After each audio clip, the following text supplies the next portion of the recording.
Guys, ito yung pinakauna kong nabili sa Metro Sonys and hindi siya bagay sa'kin, 'di ba? Kasi round na nga ang mukha ko, malaking round pa yung binili kong salamin. Late ko nang na-realize. Late na rin kasi ako nag-search tsaka gustuhan kong magkaroon ng salamin na anti-radiation, photochromic, and ito yung nakita ko. And then late ko nang nabasa, late na ako nag-search. Kaya 'pag nakita niyo ito guys, masuwerte kayo. Kasi ang bagay pala sa mga round na face, yung magko-contrast sa round. So, dapat yung mga paganito, yung maliliit lang na parang line na gano'n. And so, dapat pala itong si Reed from Metro Sanis din. Siyempre, nagustuhan ko na yung unang quality, di ba? Hindi lang bumagay yung sukat. Kaya, namili ako ng bagay talaga. And ganito ako namili, guys. Tingnan nyo, oh. Nag-research ako.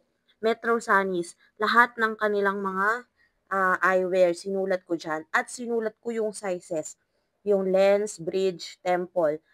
Tapos, pinagko-compare ko kung ano ba yung bagay sa akin. Like, ito si Shannon. Nakakaloka, guys. Kasi, syempre naman, di ba? Oh, Shannon. Ito kasi yung una kong binili. Ito yan siya si Shannon, yung una kong binili. So, meron na akong reference.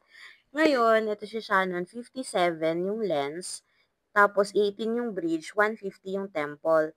Ngayon, kasi 'pag malaki yung face, 'di ba, pagka maliit yung nabili mo, parang uunat siya dito. Kaya dapat makapili talaga ako ng perfect lang.